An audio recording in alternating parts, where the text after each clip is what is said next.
Welcome to New Era School Notes for Studies.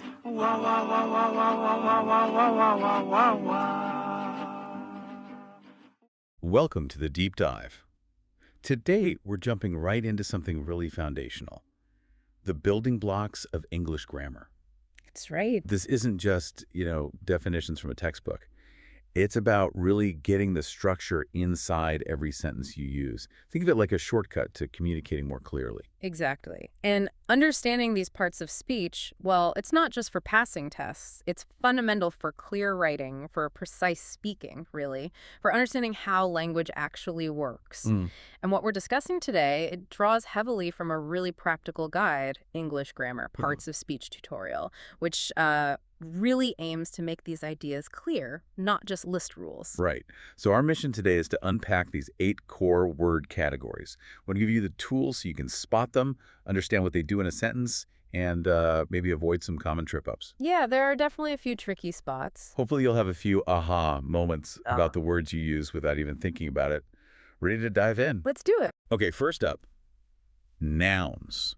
These are the absolute anchors. Fundamentally, they're just naming words, right? People, places, things, ideas. Pretty much. But where it gets interesting is the different types of nouns. Because how you use them, even whether you capitalize them, depends on the type. Ah, right, like capitalization rules. Exactly. You've got common nouns, just general names. Think dog, city, idea, nothing specific. Okay. But then you have proper nouns. These are the specific names: Sarah, London, Microsoft. And these guys always get a capital letter. That capital signals it's unique, specific. Gotcha. Common is general, proper is specific, and capitalized. Precisely. Then you have a different kind of distinction: abstract nouns versus concrete nouns. Okay, what's that about? Well, concrete nouns are things you can, perceive with your senses: touch, see, like a table, an apple, the rain. Makes sense. Tangible stuff. Right. But abstract nouns, these name concepts, ideas, qualities, things you can't touch, like love, freedom, justice, happiness. Ah, okay. So ideas and feelings. Yep. And finally, we have collective nouns. These are words that name a group, but are usually treated as a single unit. Like team or family. Exactly. Team, family, committee, flock, audience. Understanding these helps with things like subject-verb agreement. You usually say the team is playing well, not the team are, because you're thinking of the team as one entity. Right, that makes sense. So if we see a sentence like, the teacher walked into the classroom, teacher and classroom are. Common nouns, general. Okay. And courage is important. Courage would be. That's your abstract noun, an idea. And the committee made its decision. Committee is. Collective, a group acting as one. You mentioned a quick tip earlier. Something about the or a. Ah, yeah. It's a decent rule of thumb, not perfect, but helpful. If you can naturally put the, a, or an in front of a word, it's very often a noun. The dog, a city, an idea. A good starting point for identification, then. Definitely. But context, as always, is key, which leads us nicely into pronouns. The replacements. Exactly. They stand in for nouns, and honestly, thank goodness for them. Imagine saying, Sarah lost Sarah's keys, so Sarah couldn't get into Sarah's car. Oh, that sounds awful. Clunky. Right. Pronouns make everything flow. They avoid that constant repetition. So what kinds do we have? I know the basic ones. Yeah, you've got the personal pronouns. That's I, you, he, she, it, we, they, and their object forms. Me, him, her, us, them, basic stuff. And the ones that show ownership, like mine, yours. Those are possessive pronouns. Mine, yours, his, hers, its, ours, theirs. They show possession without needing the noun right after. Slightly different from possessive adjectives like my or your. Okay, what else? Reflexive pronouns. These end in self or selves. Myself, yourself, himself, herself, itself, ourselves, yourselves, themselves. They reflect the action back onto the subject. She taught herself. Ah, right. And for pointing, this book, that chair. Those are demonstrative pronouns. This, that, these, those. Used to point out specific things. Okay, and for questions? Interrogative pronouns. Who, whom, whose, which, what. Used to ask questions. And there's that tricky who versus whom. Ah, yes. The classic, basically, who is for the subject, the one doing action. Who is coming? He's S, it's coming. Whom is for the object, the one receiving the action, or after a preposition. To whom did you speak? You spoke to him. Sounds a bit formal sometimes, whom. It does, and in casual speech, people often use who, even when whom is technically correct. But in formal writing, the distinction matters. Good to know. Any other types? Just one main group left. Indefinite pronouns. These don't refer to anyone or anything specific. Words like someone, anyone, nobody, everything, several, many, few, some, etc. Right, like everyone should bring their lunch. Exactly. Everyone is indefinite. And notice how there is often used now for singular indefinite pronouns to be inclusive or when gender is unknown, though historically his or her was prescribed. Language evolves. It certainly does. So pronouns are all about replacing nouns smoothly. Makes sense. Precisely. Shall we move on to the powerhouse? The engine of the sentence. Verbs. That's them. Verbs show action, or they show a state of being. That dual nature is key. Right. Action is easy. Run, think, create, study, doing stuff. Yep, those are action verbs. But just as important are the linking verbs. These don't show action. They connect the subject to something else in the sentence, usually a noun or an adjective that describes or identifies the subject. Like is or are. Exactly. The forms of to be are the most common. Am, is, are, was, were, be, being, been. But others too, like become, seem, appear, feel, look, taste, sound. She seems tired. Seems links she to the description tired. Okay, I see. It connects, it doesn't do. Right. And then you have helping verbs, also called auxiliary verbs. These guys work with a main verb. Like have, will, can. Perfect examples. Have, has, had, do, does, did, will, would, shall, should, can, could, may, might, must. They help express tense or mood or voice. I have finished. Have helps the main verb finished. And verbs tell us about time, right? Tenses. Absolutely. That's a huge function. You've got the basic present, I walk, past, I walked, future, I will walk. But English has more complex ones too, like the perfect tenses, which often use have, has, or had, like present perfect. I have walked, connecting a past action to the present. Okay, so let's see an example sentence. The students are studying. Okay, are is the helping verb. Studying is the main action verb. Together they form the present continuous tense. Got it. How about she became a doctor? Became is a linking verb there. It links she to a doctor. And have you finished your homework? Have is the helping verb. Finished is the main verb. It creates a question in the present perfect tense. Verbs are really doing a lot of work. They definitely are. Okay, pillar number 4, adjectives, the describers. Yes. These add the flavor, the detail. Adjectives modify. That means they describe or specify nouns and pronouns. Making things less boring. So, like blue car, happy dog. Exactly. Those are typical descriptive adjectives. Beautiful, tall, smart, red. They tell you what kind. What other kinds are there? Well, you have quantitative adjectives telling you how many or how much. Many, few, several, some, numbers like 3. Okay, and those words like this and that, weren't they pronouns? Ah, good catch. This is where function matters. This, that, these, those can be demonstrative adjectives if they come right before a noun and modify it. Compare. This is my book, pronoun, stands alone, versus this book is mine, adjective, modifies book. Tricky. So context is everything. Always. Same with possessive adjectives. Yeah. My, your, his, her, it's, our, their. They show ownership and modify a noun. That's my coat. Got it. And comparing things. Bigger, biggest. Right. You have comparative adjectives for comparing 2 things, taller, more interesting, and superlative adjectives for comparing 3 or more. Tallest, most interesting. Okay. And you mentioned a common mistake earlier, good versus well. Yes. Super common mix-up. Remember, good is the adjective. It describes nouns. That is a good idea. Idea is a noun. Well is usually an adverb. It describes verbs, adjectives, or other adverbs. She sings well. How does she sing? Well. It describes the verb sings. The only time well is an adjective is when talking about health. I feel well. Ah, okay. So she did a good job, but she did the job well. Perfect. You got it. Let's see some examples. The small brown dog ran. Small and brown describe the noun dog. Okay.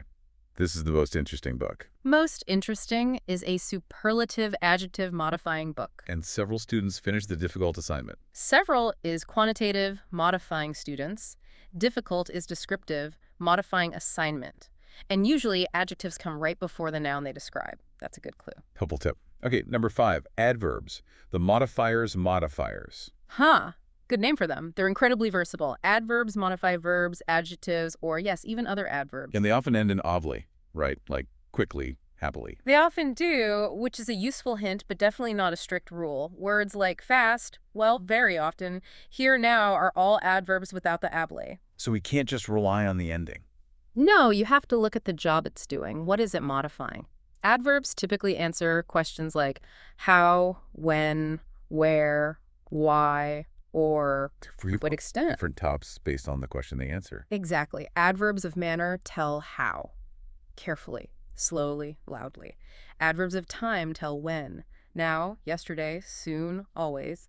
Adverbs of place tell where. Here, there, everywhere, inside.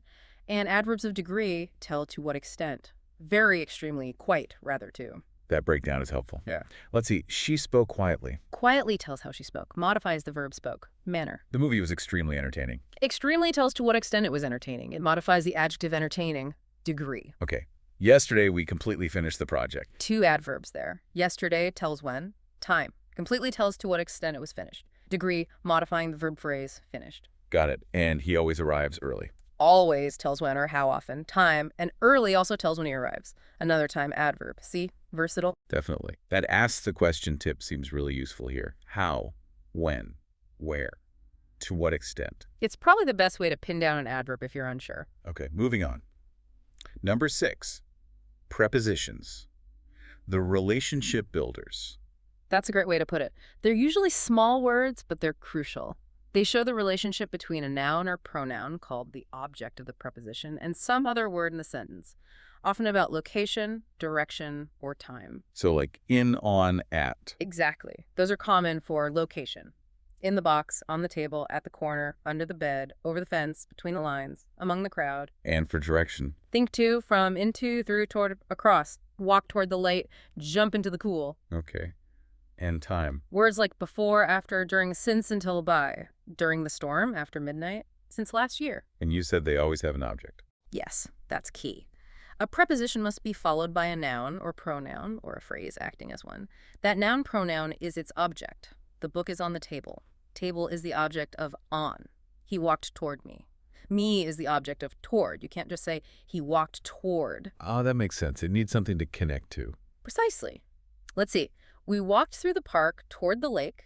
Through and toward are prepositions, with park and lake as their objects. Okay. During the summer, we traveled across the country. During connects to summer, across connects to country, they build the structure. Got it. Little words, big job.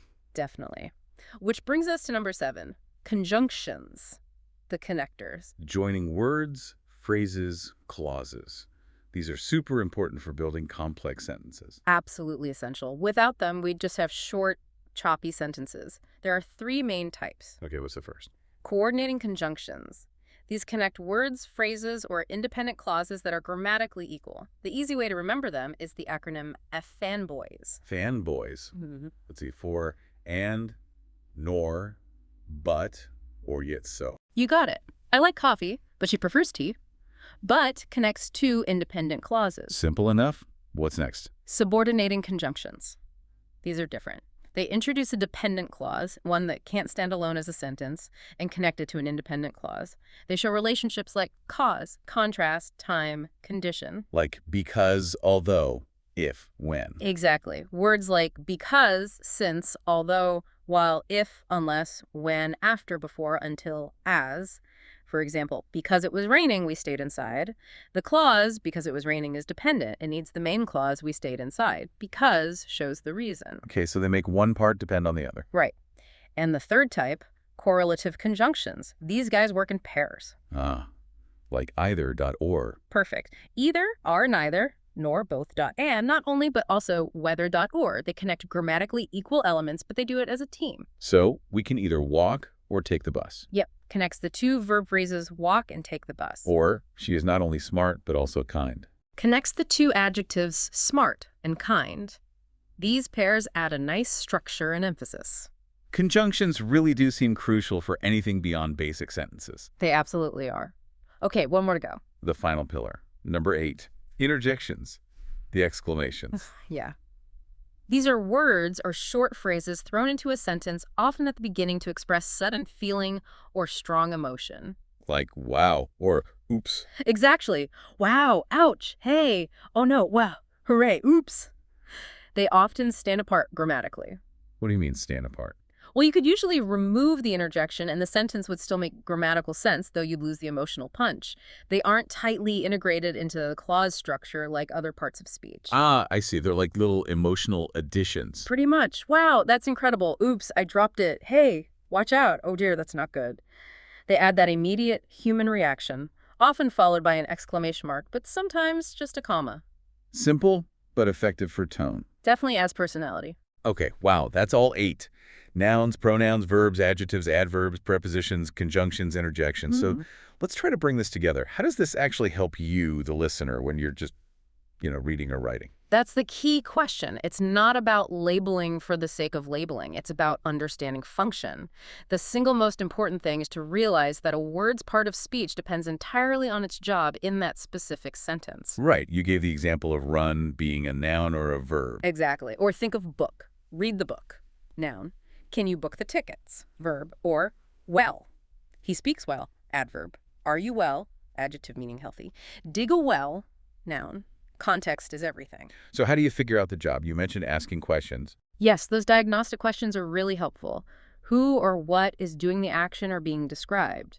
Noun or pronoun, what's the action or state of being? A verb, what kind? Which one? How many? Describing a noun, pronoun. Adjective, how, when, where, to what extent? Describing a verb, adjective, or adverb. Adverb, is it showing a relationship, location, time, direction before a noun, pronoun?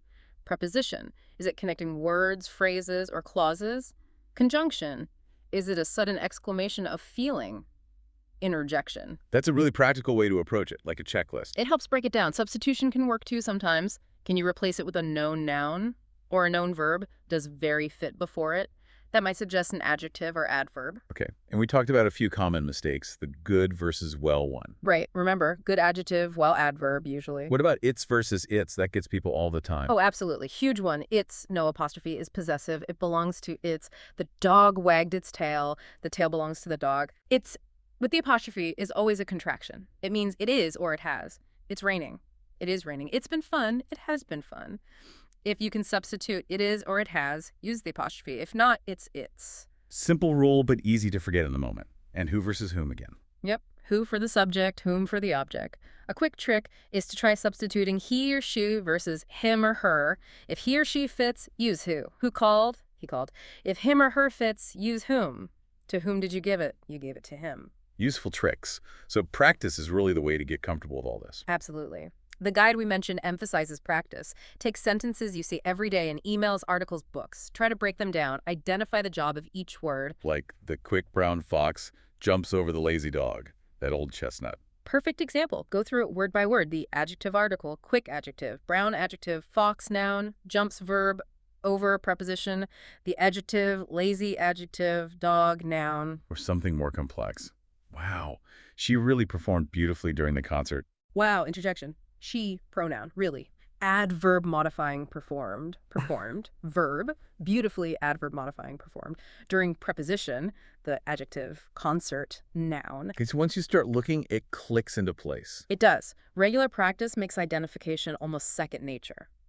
So wrapping this up, mastering these 8 parts of speech, it feels like learning the basic rules of a game or the notes in music. Once you have them down, you can understand the plays, appreciate the melody. And create your own. That's the real power. It's not just about analysis, it's about construction. It empowers you to build clearer, stronger, more effective sentences yourself. It moves beyond just academic knowledge. Absolutely. The goal is to apply this. Listen differently to conversations. Read with a sharper eye for structure. Notice the choices writers make. Even notice how you structure your own thoughts. It's about really understanding the mechanics of the language you use constantly. Knowledge is great, but applied knowledge is where the value lies. That's a great point. It changes how you interact with language itself.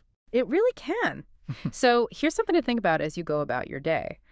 Start noticing these building blocks. Listen to people talk, read something online, even pay attention to your own internal monologue. How does actively identifying these parts of speech, noun, verb, adjective, etc., change how you perceive the meaning, the structure, the intent behind the words? Our words just sound strung together? Or are they perhaps more like carefully chosen tools, each with a specific job, assembled purposefully to build meaning? Something to consider. Thank you for watching. Don't forget to subscribe and follow. We are also on Facebook and TikTok. Just scan the QR. This is Victoria signing out. Peace.